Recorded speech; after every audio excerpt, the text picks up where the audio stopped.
Years ago, Pope Benedict warned against the dictatorship of relativism, but it seems today that the problem is with woke moralists who appear to be absolutists in their wokeism. But when we look deeper, we actually will see that they are the dictatorial relativists that Pope Benedict warned us about. That's what we're going to talk about today on Crisis Point. Hello, I'm Eric Sammons, your host, editor-in-chief of Crisis Magazine. And before we get started, I just want to encourage people to like this video, subscribe to the channel, let other people know about it. We really do appreciate when you do that. So our guest today is Karlo Broussard. He is a staff apologist and speaker for Catholic Answers. He travels the country and the world giving talks on apologetics, biblical studies, theology, and philosophy. And he is most recently the author of The New Relativism, Unmasking the Philosophy of Today's Woke Moralists, which I have right here. It's a very good book out of Catholic Answers Press. And I just wanted to, I told you this before we got on, but you're here because of my son. So my son's a student at Franciscan University. He saw you speak on this topic a few months ago, I think it was. And he texted me, he's like, "Dad, you got to get this guy on your podcast." I was like, okay, let me look into it. And of course I knew who you were, but I just was, it was interesting. He was very excited about it. So clearly, at least with some of the young people, it's a topic that they're very interested in. But welcome to the program, Karlo. Eric, thanks for having me. And I must say a shout out to your son and a thanks. I'm very grateful to him for initiating this interview and getting the opportunity to come on and chat with you, Eric. I'm really grateful, man. Yeah, thanks. So why don't you, for people who don't know much about your background, why don't you tell us a little bit about yourself? Like, are you a convert, cradle Catholic? How'd you get started into apologetics and all that? Sure. Yeah, I am not a convert, so I'm a boring old cradle Catholic. I always say, the funny thing is I'm a convert. People say, oh, convert's the best. I'm like, no, I think cradle Catholics are, because they have that whole base. They have a family base. So, right. Don't feel bad. Yeah. I grew up in Southern Louisiana. I come from a music background. I was pursuing a musical career from the time I was 13 all the way to 20, playing the Cajun accordion in a Cajun band. And if you don't know what that is, you can look it up online. If you Google my name, you'll see me with some curly hair back when I was 17, 18 years old. And I actually have some videos online of me playing when I was 18 with my band at a festival. So I was pursuing that career. But around 18 years old, Eric, I heard the conversion story of Tim Staples, now my colleague and good friend. And for the first time, I was introduced to apologetics, the science of defending our Catholic faith. I'm sure your viewers know all about it. And there was a fire that lit within me. And I was attracted to this practice of apologetics, which was interesting because I was not an intellectual kid. Education, intellect, big questions about life, that was not on my radar. That wasn't going on in my mind. But by God's grace, apologetics attracted me. And I felt a desire to pursue it and to study it. So I started getting a hold of all of, Tim Staples at the time tape sets and Scott Hahn's tape sets and stuff, and doing sort of an informal study. And the desire grew so strong that I discovered that I wanted to do apologetics for a living. Very much like a lot of people have that desire. I get people all the time saying, "Hey, I want to do apologetics for a living. What can I do?" So I started my formal training in theology in Corpus Christi, Texas. The Society of Our Lady of the Most Holy Trinity had an undergraduate college at the time. So I went there to study theology. That's where I met my wife. And then I just have been pursuing my formal theological studies and philosophical studies from that time on. And Tim Staples and I had become friends, and Tim was always sort of dragging me along the rope and keeping me connected.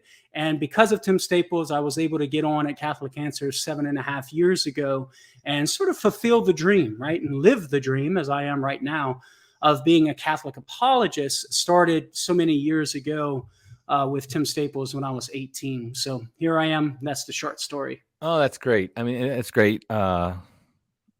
It's always amazing, like how I know what you mean about a lot of people, they want to get in apologetics and for a living. So you're doing good work. So now I know you've written a number of books, but like this one, The New Relativism, I want to take a step back because I will say that I was a little confused when my son told me about the book. I looked into it. I was a little bit confused about like what your argument is trying to make. And so I want to take a step back for everybody to to 2005, I think it was, when Pope Benedict talked about the dictatorship of relativism. It was what he talked about right when he became Pope, right before he became Pope. I can't remember.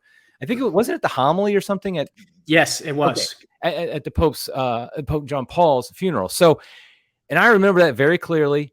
And I thought, yes, absolutely, because I remember very much at that time there was this rise of relativism. So why don't you just first, let's talk about what do we mean by relativism, and what do we mean, what did Pope Benedict mean in 2005 by the dictatorship of relativism? Right. Well, relativism, generally speaking, is the philosophical worldview that there is no absolute truth. Philosophers call that global or total relativism. No matter what area we're talking about, what area of reality we're talking about, science, religion, morality, whatever, history, there is no absolute truth. That's relativism on the global scale, eliminating or precluding absolute truth whatsoever. There is no truth independent of what you or I happen to think, as opposed to what philosophers call local or partial relativism, which carves out a specific space and says there is no absolute truth there, while acknowledging there might be absolute truth in other areas. So, for example, somebody might say, I believe there's absolute truth when it comes to math, 2 + 2 is 4, and that's absolute, and even science. But when it comes to morality and right and wrong human behavior, there's no absolute truth, right? So it's going to be relative to what the individual judges to be good, and that's what's good for them, but it might not be good for somebody else. So that's called moral relativism. Or some people might localize it and say there's no absolute religious truth when it comes to religious claims, while acknowledging absolute truth in other areas. So that's sort of a brief synopsis of relativism and the different shapes and sizes that it comes in. Now, getting back to Pope Benedict XVI, back in 2005, when he spoke of the dictatorship of relativism, he was making the claim that relativism is controlling the modern mental framework. It was the engine that was driving modernity and modern thinking. And he was right in that. And he saw within the mental framework of relativism and the principles that are involved within relativism to lead to a dictatorship, which, as we'll talk about in a moment, we're experiencing in our culture today. This sort of tyranny and absolute authoritarianism, because there's this void, there is no truth by which we can govern our lives. And so it's just simply will against will rather than persuasion of the mind. But we'll talk about that in a moment. But Pope Benedict XVI was picking up on that and the principles involved within relativism and how it, in principle, not just a slippery slope, but in principle leads to might makes right. And so it's going to be a dictatorship. Now, Eric, what's interesting is about in 2005, the quote unquote old relativism, it was in your face and it was blatant and everyone was touting it, right? Everyone was claiming it. You have your truth, I have mine. That was the catchphrase. That was the mantra of the culture back then. So it was blatant in your face. That's what I call the old relativism in contrast to the new relativism, which is hidden. It's lurking behind these modern woke moral absolutes that would seem to be absolute morality, a new moral absolutism in verbiage. But when you pull back the mask and you pull back the veil, what you discover in very many cases immediately is just outright good old-fashioned relativism, whether in the total kind and or in the moral kind, you see. And so that's the claim of the book in response to, that's the thesis of the book in response to a claim that is made both in Christian and non-Christian circles that relativism is dead. So when I started writing this book, Eric, my target was just relativism. But then I started discovering this claim. I came across this claim and I source it in the book, both in Christian camps and non-Christian camps, that relativism was dead, it was passé, it was old news. Even some of my colleagues was like, Karlo, are you really going to have a targeted audience for this? This is 2005 apologetics, man. Yeah, I mean, I'll admit, before I even heard of the book or looked at it, if you would ask me, about relativism. I'm like, yeah, that might have been true in 2005, Yeah. but that's not what we're competing against. Because in 2005, I remember very clearly, you had the challenge for Catholic apologists. What was that? If you said something, people would just be like, well, that's your truth. Right. My truth is different. And so it's like, how do you, I mean, that's very difficult. It's very to argue with, because like they're just going to keep saying that. Sure. But now people are going to say, no, this is the truth, and you better accept it, that a man can become a woman, for example, or whatever the case may be. Right. And you need to bend your knee to it. And so That's right. I would have definitely been one of the people a Yeah. month or so ago saying that. So yeah, let's take us through how that is still relativism today, because I don't think that's clear to most people. It's clear to me now that I've read your book, but it's not clear to most people how that's relativism. Yeah. So as I was saying, exactly that. How can you be a relativist in a shame culture, right? Given the shame culture that we're in, which would seem to be this new moral absolutism, it doesn't seem that one could be a relativist, right? And so how is it that relativism is embedded within these woke moral commands? Well, as I point out in the book, Eric, I go through 10 of them. And some are clearer than others. I'll admit that. There are some of the 10 that you have to dig a little bit deeper. And if it's not outright relativism, it's at least a practical relativism. That is to say, truth might as well not exist, right? Because practically people are living as if truth doesn't exist. So at least there's a practical relativism that's lurking behind some of these woke moral absolutes. But some of them are outright relativism. So for example, let's just take chapter 1 there, Eric. Thou shalt not be a white supremacist. Okay.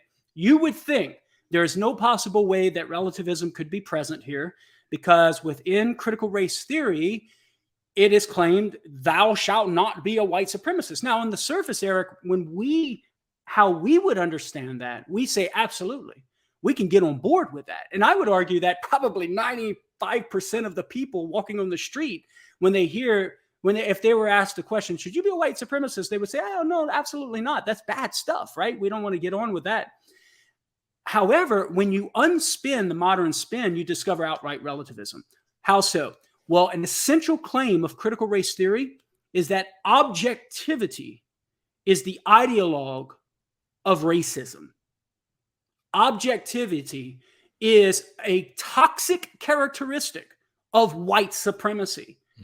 The implication being that there is no single truth. And to affirm that there is objective truth, you're guilty of white supremacy. So first of all, there's this cognitive dissonance going on here, right? This intellectual coherence saying there is no objectivity, but yet you're wrong for being a white supremacist. How can you be wrong for being a white supremacist if there is no objectivity? You follow that, right? Right. I mean, so right off the bat, there's intellectual coherence here. But secondly, it's self-refuting in that, in making the claim that objectivity is a toxic characteristic of white supremacy, that claim in and of itself is an objective claim. Right. That's a proposition that's applied to all peoples at all times in all places, so they will say. But if it's objective, well, then it would be guilty of the same white supremacy that they're claiming us absolutists to be guilty of. So notice how right smack dab in the right off the bat, I should say, when you pull back that veil of this modern woke moral absolute, total relativism manifests itself immediately in saying that there is no objectivity. There is no objective truth. That's just outright total relativism. So it's good old-fashioned relativism right there in front of your face once you pull back that veil of the modern absolute. Now, how do you think, well, when and how do you think this relativism kind of transferred from old to new? Because we both, say in like 2005, we know the way it was presenting itself. And we know in 2023, we know how it's presenting itself. How did that transformation happen and why? Yeah, well, with regard to the how and the when, it seems to me, Eric, that it started coming to the fore whenever we were dealing and battling within our culture, quote unquote, same-sex marriage, and the cultural acceptance, approval, and celebration of sodomy, of same-sex sexual activity. And it seems to me that it was then when this new relativism began to manifest itself, where you have relativism lurking behind these modern absolutes, because the modern absolute was, you must accept somebody's quote unquote sexual orientation towards a member of the same sex. You must accept that as equal and valid. You must accept the lifestyle choice of same-sex sexual activity as equal and valid to other lifestyle choices between a man and a woman and that sort of sexual activity. And notice the absolute there. You must accept these lifestyle choices. But here's where the moral relativism comes in, Eric. You must accept it as equal and valid.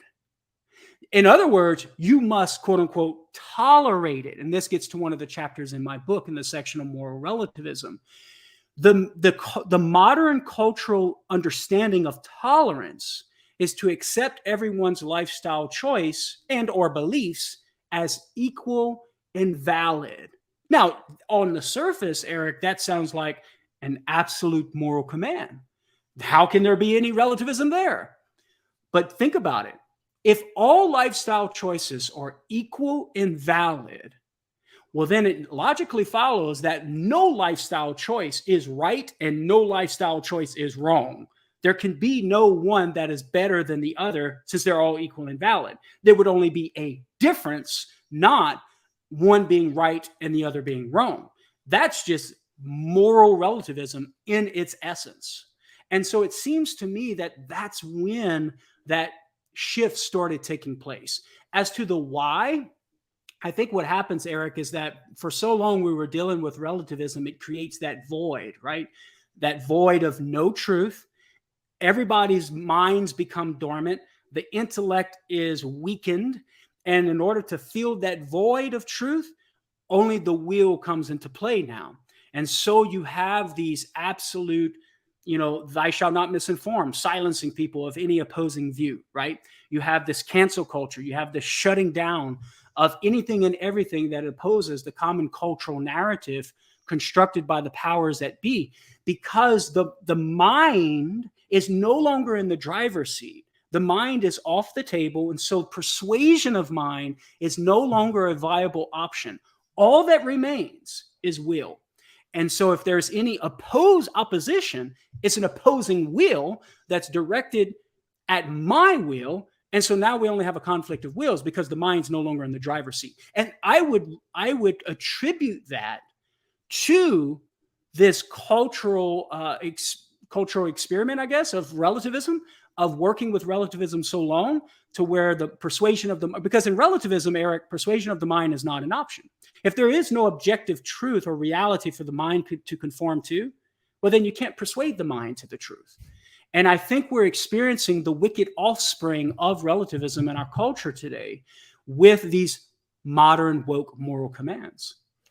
Yeah, one of the things that you bring up in the book is the accusation of being anti-science. And that seems to me, science is at least supposed to be very objective in that you do experiments, you look at the reality, you say, okay, this is what happened, whether I like it or not, this is just what happened in my experiments. We repeat them and so on and so forth. And yet that is probably the thing that's thrown out at anybody who, most classic example is Fauci saying he is the science, basically. Yeah. Any challenge of his beliefs, his dictates is anti-science. But just you see it all the time, though. Anything where you challenge any kind of truth that the media at least is pushing as being anti-science, and that seems to me very objective. So how is that also relativistic to be accused of being anti-science? Yeah, well, here's the key, Eric. And there's no scientific or medical truth independent of the consensus of a particular group of experts, right? And to go against such a consensus is to be labeled as anti-science, or as Fauci insinuated, to be anti-truth. In some of his interviews, he equated truth with science, and him saying, I represent science, therefore I represent truth. And to disagree with me is to disagree with truth, right? Is to be anti-truth. And so if you look closely at what was the reason why people were charged with being anti-science by Fauci and others, the answer is because they were simply looking to another group of scientific medical experts who had opposing views against the particular group of experts who, in the words of Fauci, have an air of authority. Those medical experts who are in positions of authority, who had a position and constructed a narrative about these COVID-19 issues. And when people consulted other scientific experts and looked to other groups of scientific experts who had opposing views, they were labeled as anti-science. And so notice here, Eric, what's manifest here is a cultural relativism. Cultural relativism is relativism that says there is no absolute truth independent of a particular group of individuals, as opposed to saying there's no absolute truth independent of what I say.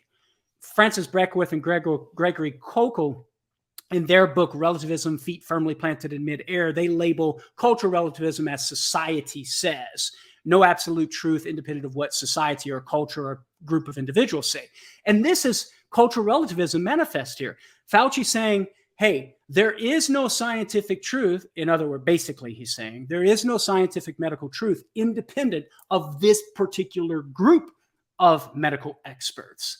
And that is a manifestation of cultural relativism. So what I do in that chapter, Eric, is I expose that cultural relativism that's lurking behind this modern absolute thou shalt not be anti-science, and then offers a few strategies as to how to respond to it in order to try and refute it.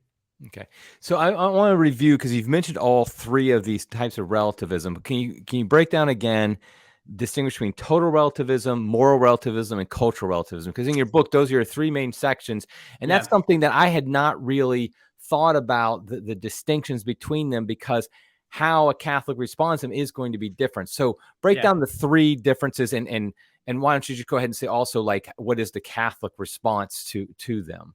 Okay, so there's going to be a little bit of overlap in a couple of them, right? So let's just take the two clear, distinct categories of total relativism and moral relativism, right? Total relativism, again, is that general view of saying there is no absolute truth whatsoever, okay? As opposed to a more localized form of relativism that would say there is no absolute truth when it comes to religion. We might call that religious relativism. There is no absolute truth when it comes to morality. We'll call that moral relativism. So in my book, I chose to go with moral relativism because that's sort of what we're experiencing within this woke culture. So in response to total relativism, there is no absolute truth. The classic response is, well, is that absolutely true? If the relativist says, no, it's not absolutely true, then they falsify their claim. And so if it's not true, well, then I guess we don't have to accept it, right? We shouldn't accept it. But if they say, yes, it is absolutely true, well, then that would be manifesting an inherent contradiction. They would be saying there's at least one absolute truth, namely that there is no absolute truth. So they would be saying there's no absolute truth and absolute truth at the same time in the same respect. That's a contradiction. We can't accept that. And then also, too, they would be falsifying their view by saying there's at least one absolute truth, namely the proposition there's no absolute truth. So that's the common classic response of showing how total relativism, when applied to itself, it refutes itself. It's self-referentially incoherent. Now, moral relativism, Eric, as I point out in the book, is not self-referentially incoherent like total relativism. It requires a little bit more thought in order to see its incoherence. It's not blatantly self-contradictory, because think about it. It's logically coherent to say there's some absolute truth in these areas over here, but no absolute truth when it comes to this particular area. We say that about ice cream, right? There's no absolute truth whether vanilla or chocolate ice cream tastes better. That's relative to our taste buds, right? So there's nothing logically incoherent with moral relativism and saying some absolute truth in math and science, no absolute truth in morality. But the moral relativist is not out the woods, Eric, because whenever they begin to suggest that we ought to live in accord with moral relativism, therein lies the incoherence. So if I could ask the moral relativist, okay, you say there is no absolute truth when it comes to morality, right? Yes. Here's the question. Ought I to live in accord with moral relativism? You say that's the way the world is. I need to live in accord with reality. And so should I live in accord with reality, namely moral relativism? If the moral relativist says, no, you shouldn't live in accord with moral relativism, as if it were true, well, then that would be advocating insanity, living in contrary to reality. I don't think somebody's going to want to do that, right? And other words, and also, why would you even why would you even propose moral relativism if you don't expect me to live in accord with it? Now, if the moral relativist says, yes, Eric, you should live in accord with moral relativism, you need to live as if it's true. Well, then there's at least one absolute moral truth there, namely, live as if moral relativism were true, in which case moral relativism is falsified. So you can see how, although moral relativism is not logically incoherent off the bat, it becomes logically coherent whenever it's advocated that we should live as if moral relativism were true. And that would manifest itself if I begin to criticize your lifestyle choice and you say, hey, well, there is no absolute moral truth. Then my question would be, well, I thought you wanted me to live as if moral relativism. No, if I criticize your lifestyle choice and the moral relativist says, hey, get your mind off of my lifestyle choice, right? Don't impose your beliefs on me. Well, that would manifest the desire that I should live as if moral relativism were true. Because if moral relativism was true, I couldn't be criticizing your lifestyle choice. And so there would be a logical incoherence there. Finally, cultural relativism. Cultural relativism can apply to either total relativism or moral relativism. Because cultural relativism is just saying there's no absolute truth independent of a particular group of individuals. Now, that could be no truth whatsoever relative to independent of the group of individuals, or it could be there's no absolute moral truth independent of a particular group of individuals or a society or a culture. So it kind of all depends upon whether somebody's willing to go as far as total relativism or localize it to morality. But cultural relativism is basically saying there's no independent truth, whether total or moral, no absolute truth, whether total or moral, independent of a particular group of individuals. Okay, so I want to get a little practical here as well. I recently did a podcast where I was talking about the difficulties of Catholic apologetics today. I personally think that because of society, it's I think Catholic apologetics is much more difficult than it was maybe 30 years ago when I first became Catholic. And I think there's a number of reasons for that. I mean, some of them are just the weakened witness of the church that obviously hurts us. But I also think okay, so what you're saying is all true. I mean, your argument is, it's great. It's very good. And people who listen to it should be like, yeah, okay, that makes sense. But you just know that the woke activist is just going to say, you're a white supremacist for saying that. You're a bigot. And that's like the argument is that, I mean, because you kind of brought it up before, like objective truth is a white supremacy. So practically speaking, I mean, when you deal with somebody like that, do you just have to wipe the dust off your sandals? I mean, and you're just looking for open-hearted people, but there's so many people now where it's like they're just going to say you're a bigot or you're a white supremacist or you're whatever the insult is against trans people who don't agree with trans, whatever. How do you deal with that practically as an apologist or just as a regular Catholic who's trying to share the faith with people? Yeah, Eric, it's a great question. And it not only applies to these issues, but it just applies to evangelization, generally speaking, brother. I mean, all I can say is I'm going to look to our Lord, right? And what did our Lord tell the apostles? Go into the town, preach the gospel. If they receive you, great. If they don't receive you, shake the dust off your sandals and move on. There are some people who will be so hard-hearted, like in the case with our Lord, where you can perform the greatest miracles and they still kill you. So there are some people who are so hard-hearted and the mind is so darkened that it is simply going to be a conflict of wills. And persuasion of the mind is practically not a possibility, right? Except by a divine invasion of grace. I recognize that those people exist, and there's quite a few of them out there. And even if we were talking about something else, we probably would not be able to persuade their mind. And so for those people, that's God's problem, man. I mean, I can't work on the heart except being the witness of holiness and love and being Christ to them. And whether God gives them that grace to soften the heart, which will then lead to an opening of the mind, that's his problem. And so I'll leave that to him. I'll attempt and try to appeal to the mind and tug on the heart a little bit emotionally if I can in some ways, and discerning in that personal conversation of where they're itching so I can scratch it, right? But sometimes you got to recognize they're not willing to play the game. They're not willing to play the game of reason. They're not willing to play the human game and live the art of being human. And if that is the case, I do think all we can do is pray and just, how's the weather, right?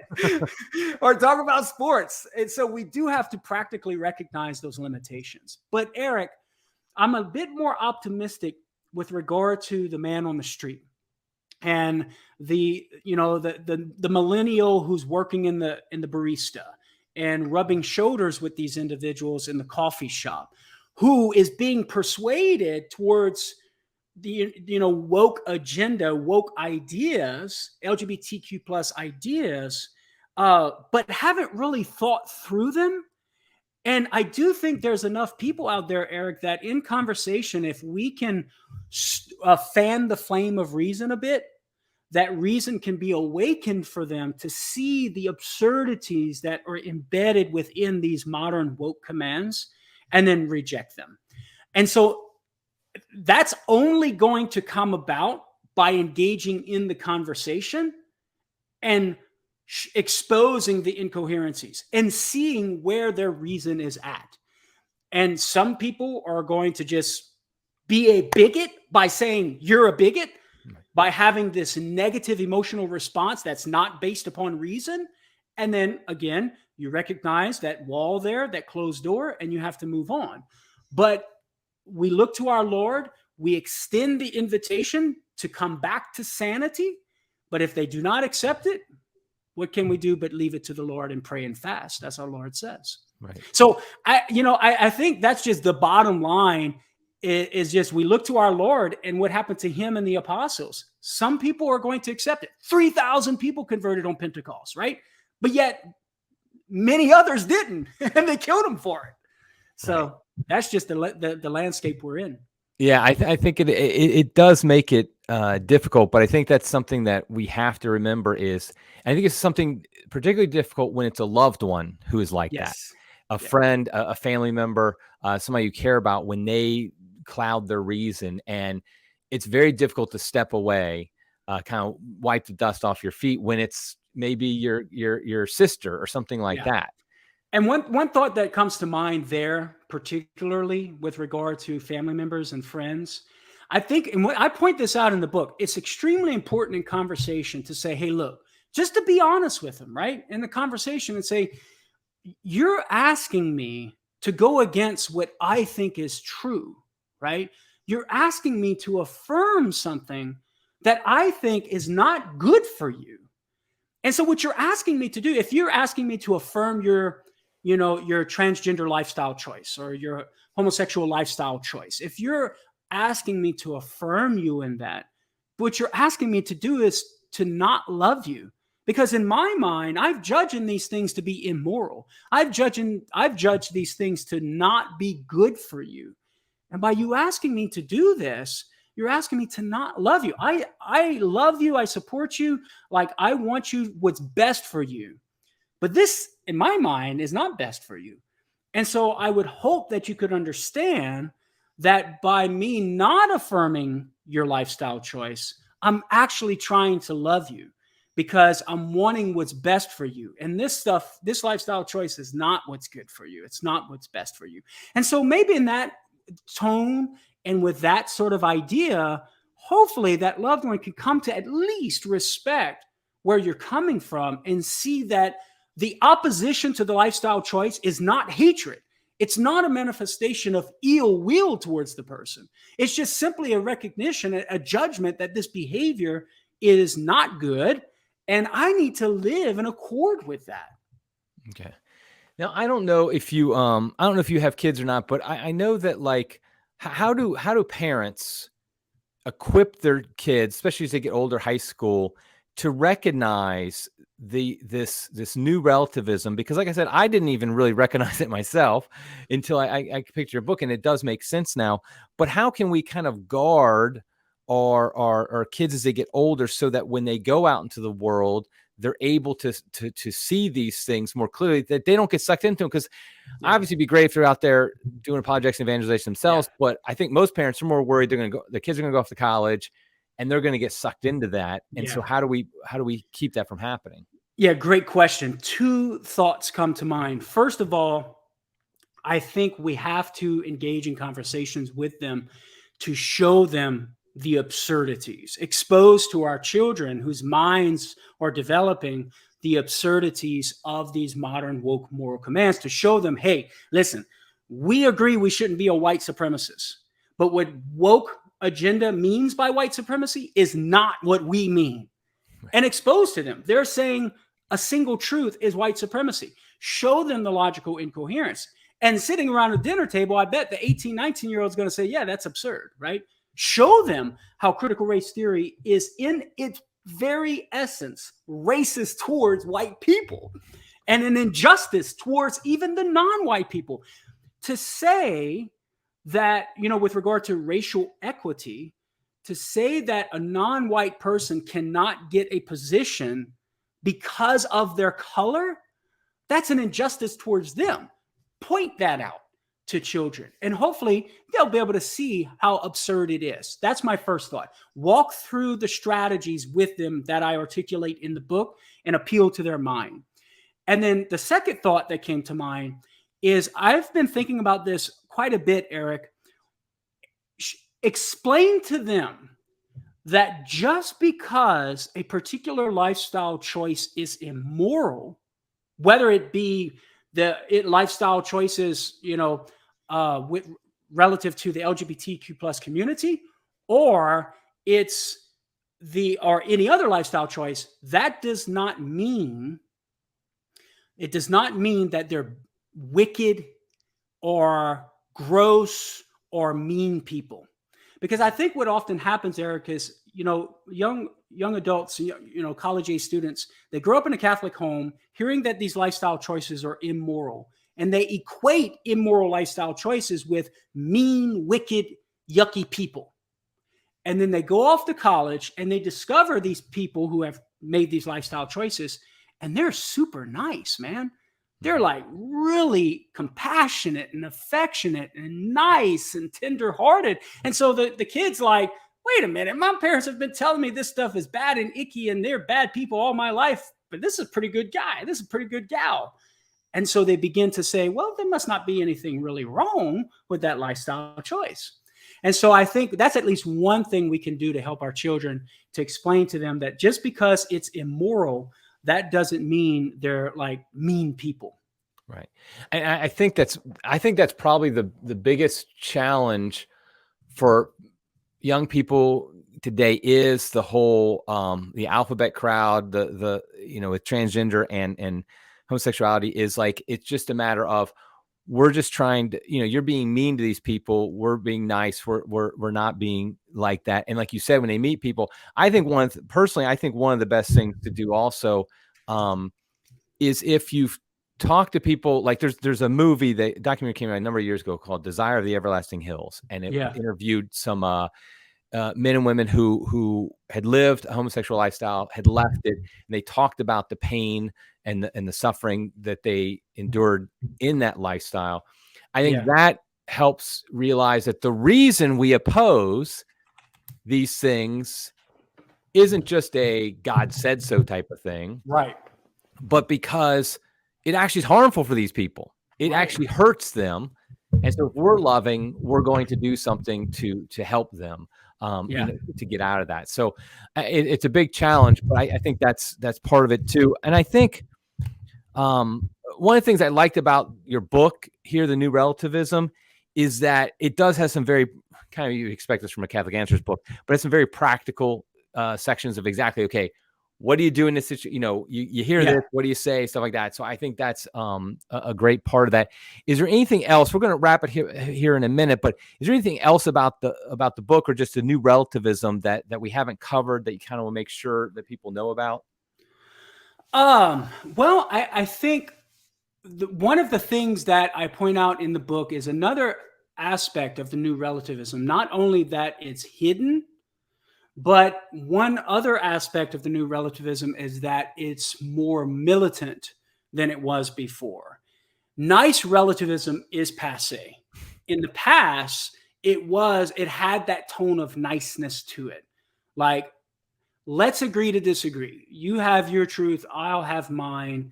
There was a sense of niceness. And I think in large part, that's why a lot of people adopted relativism, thinking that it was the nice way to go, because the assumption was to disagree or to have a conflict of ideas would lead to conflict and violence.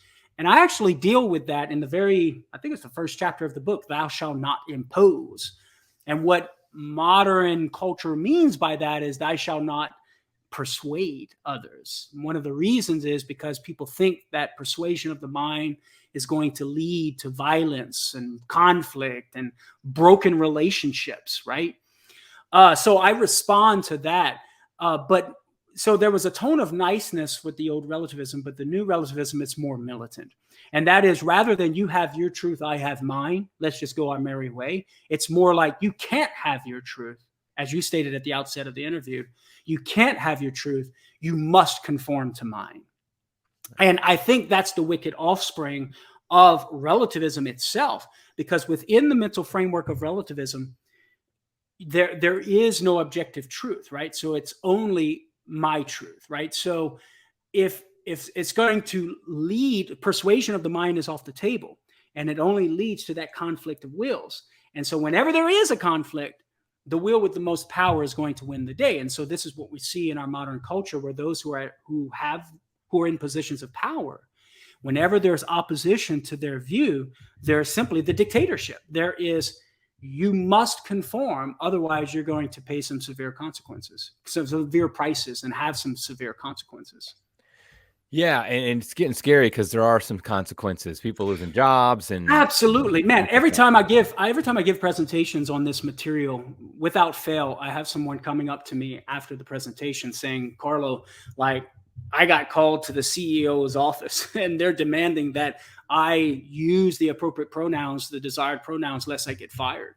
And so we're beginning to experience now, Eric, what the early Christians experienced, man, and other Christians throughout the world are currently experiencing, to where our lives are not on the line right now for standing up for truth, not just supernatural truth, but natural truth, right? Our lives aren't quite on the line yet, but our livelihoods are, and our physical well-being is. So we're in some ways getting back to the first century there, where our faith, not only in our Lord, but even our commitment to natural truth, and then through that commitment to natural truth, our faith in the Lord is being tested. Right.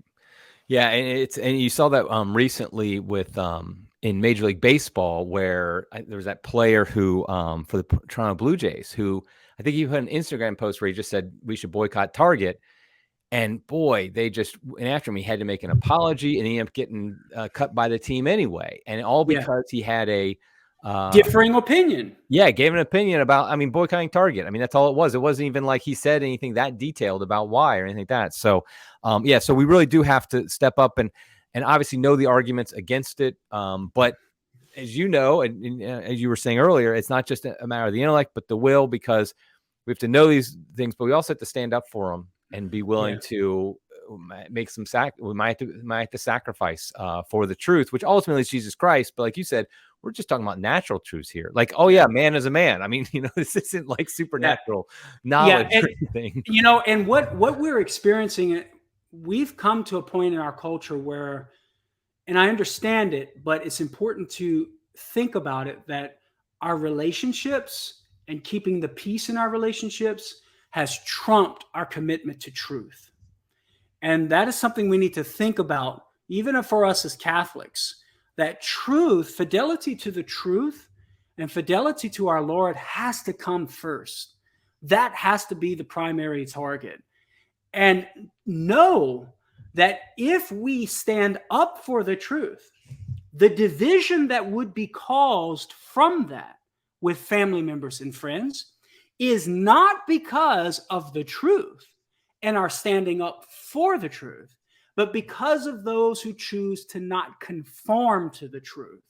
And that's important to remember, because so many people don't want to cause that division, right? They think that they're being a bad person for standing up for the truth and the daughter not talking to the mom anymore or something, right? Right. But we have to understand that it's not the truth that's causing the division. It's the failure and the choice by some to not conform to that truth. Right. Absolutely. Okay, so I'm going to put a link in the description to the book, The New Relativism. It's from Catholic Answers Press. Highly recommended. How can people find out about other stuff that you're up to these days? Yeah, so they can go to shop.catholic.com. That's the Catholic Answers online store, where they can get that book and my 4 other books that I've written. They can just go to Catholic.com to follow the work that I do for Catholic Answers, and the videos and the articles that I write and the podcasting that I do. I'd also like to recommend to your viewers to check out my weekly podcast that I do, entitled Sunday Catholic Word. They can go to sundaycatholicword.com to subscribe. And basically what I do there, Eric, is I take the upcoming Sunday Mass readings and I highlight the details that are relevant for doing apologetics. Oh, okay. So it's looking at the liturgy of the word, but from a Catholic Answers perspective, right? Kind of what's the apologist's mind latching on to in the Sunday Mass readings that are relevant for doing apologetics. And so I highlight those details and show how it fits within apologetical conversations. And so it's a lot of fun, and people are liking it.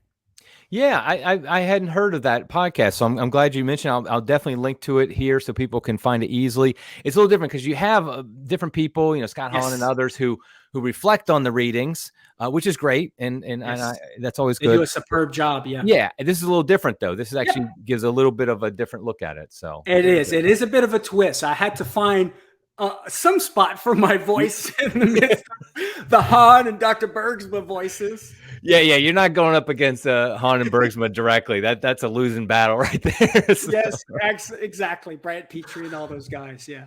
Yeah, great. Okay, well, that's great. Thank you very much. Again, people, The New Relativism, recommend it. Check out these other places that we link to. And hey, thanks so much, Karlo, for coming on the program. Thank you, Eric. I appreciate it, buddy. Okay, until next time, everybody. God love you.